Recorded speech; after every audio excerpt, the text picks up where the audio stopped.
Good evening, and welcome to tonight's special report on an extraordinary but largely unnoticed shift in global geopolitics. While much of the world remains focused on the escalating political drama emanating from Washington, a quieter revolution is taking place just to the north in Canada. In recent months, Canada has quietly positioned itself at the forefront of a global realignment, one that is steadily transforming the balance of power in ways that most people have yet to recognize. This isn't a revolution marked by headlines, military might, or international confrontation. Instead, it is a revolution built on strategic patience, carefully cultivated alliances, and a methodical dismantling of outdated systems. Tonight, we take you through Canada's stunning political, economic, and defense reorientation, a strategic recalibration that is, in many ways, rewriting the global rulebook. For decades, Canada has been a quiet, often overlooked player in global geopolitics. With a population of just over 38 million people and a GDP smaller than some U.S. states, Canada's influence on the world stage has often been secondary to that of its much larger neighbor, the United States. Historically, Canada's position has been one of alignment with Washington, both economically and militarily. But all of this began to change in the wake of the 2025 election, when the U.S. shifted its foreign policy to one of increasing isolationism, trade protectionism, and a blatant disregard for international norms. Under President Donald Trump's return to office, the U.S. adopted an aggressive stance toward its allies, including Canada. In early 2025, Washington imposed new tariffs on Canadian goods, undermining the close economic ties that had been the bedrock of the North American Free Trade Agreement, NAFTA. Furthermore, Trump's administration made public threats about annexing Canada as the 51st U.S. state, an alarming proposition that reverberated across Canadian political circles. At this moment, the leadership of Canada, headed by Prime Minister Mark Carney, was forced to confront an uncomfortable reality. The U.S. that Canada had relied on for decades was no longer a stable or predictable partner. Faced with this new geopolitical landscape, Carney chose a path of strategic independence. Rather than engaging in direct confrontation with Washington, Carney chose to build alliances and institutions that would allow Canada to thrive without the need for Washington's approval. This would be a long-term effort, one that would require patience, subtlety, and a focus on creating alternatives to the traditional power structures dominated by the U.S. In November 2025, Prime Minister Carney unveiled an ambitious proposal that would have far-reaching implications for global trade. Canada, long dependent on the U.S. as its primary trading partner, sought to diversify its economic relationships by linking two of the world's largest trade groups, the European Union, EU, and the Comprehensive and Progressive Agreement for Trans-Pacific Partnership, CPTPP. The idea was groundbreaking.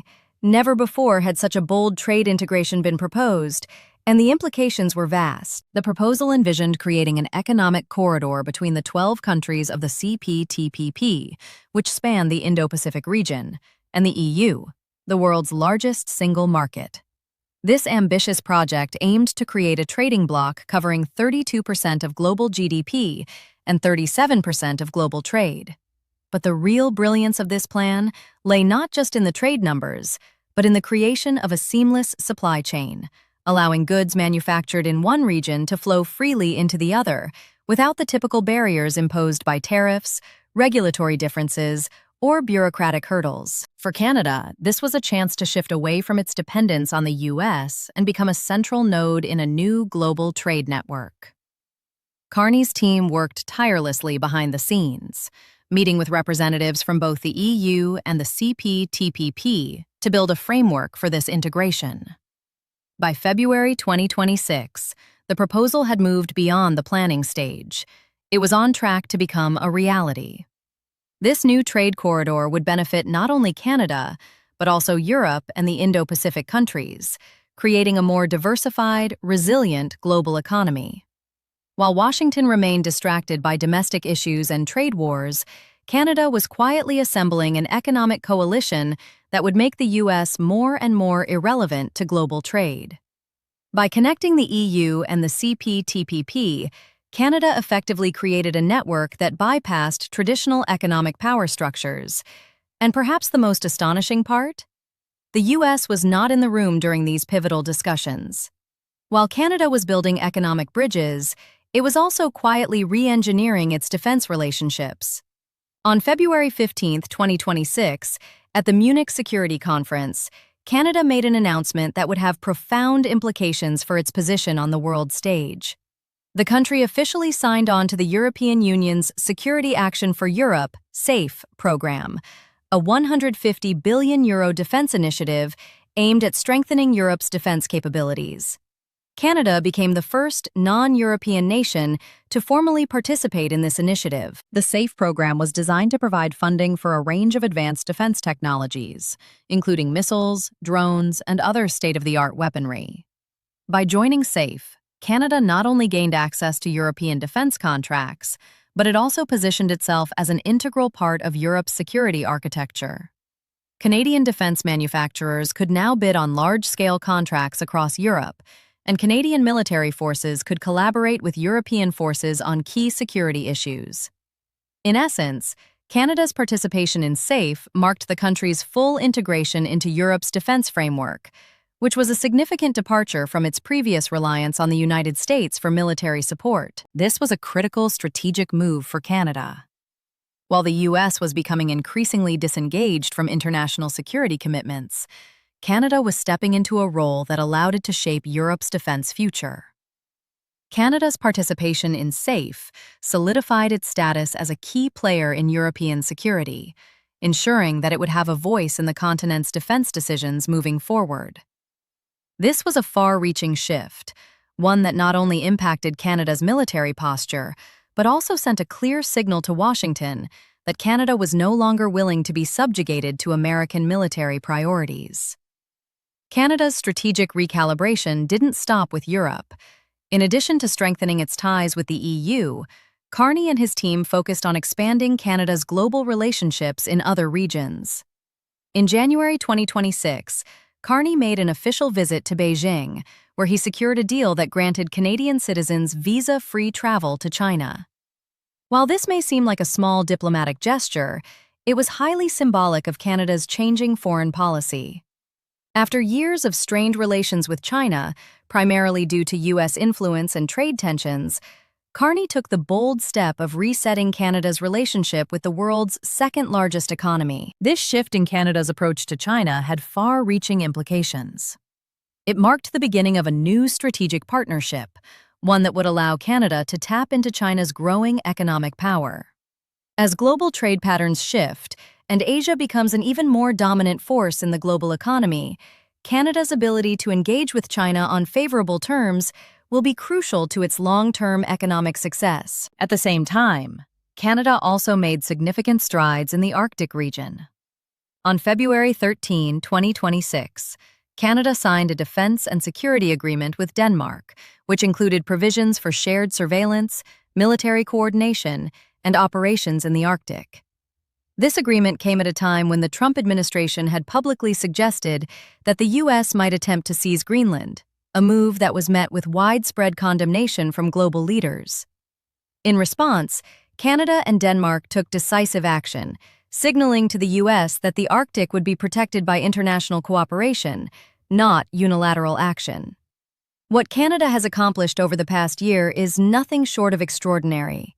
Through strategic, calculated moves, Carney has positioned Canada as a central player in a new global order. Rather than responding reactively to U.S. threats or engaging in harmful diplomatic tit-for-tats, Canada has quietly reshaped its role on the world stage by pursuing strategic partnerships, forging new economic and defense ties, and diversifying its alliances. The implications of these changes are vast. Canada is no longer just an ally to the U.S. It is a key player in the reshaping of global trade and defense systems.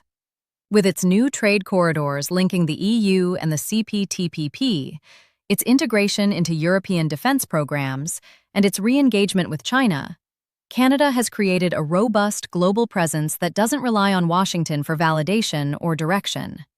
This strategy is not just a temporary reaction to political shifts. It is a long-term vision for Canada's future as an independent, influential global power. As this global realignment continues to unfold, the question now is not whether Canada's new strategy will succeed, but how far it will go before other nations begin to follow its lead. Already, Canada's moves have sent ripples across the international stage. Other middle powers may begin to look to Canada as a model for how to navigate the changing global order, especially in the face of U.S. unpredictability. Australia, Japan, and South Korea may follow suit, deepening their own trade and defense ties with Canada. As more nations join Canada's emerging network of global alliances, the U.S. may find itself increasingly isolated, with its power and influence diluted by the very systems it helped create. In conclusion, while much of the world's attention has been focused on the political drama unfolding in Washington, Canada has quietly transformed its role in global geopolitics. By recalibrating its alliances, diversifying its economic relationships, and integrating itself into new defense frameworks, Canada has positioned itself as a central player in the New World Order. As the world continues to change, the story of Canada's rise as a global power is just beginning to unfold. This transformation is not just about trade agreements or military alliances. It is about the quiet reshaping of global power dynamics, and it is a story that will continue to unfold in the years to come.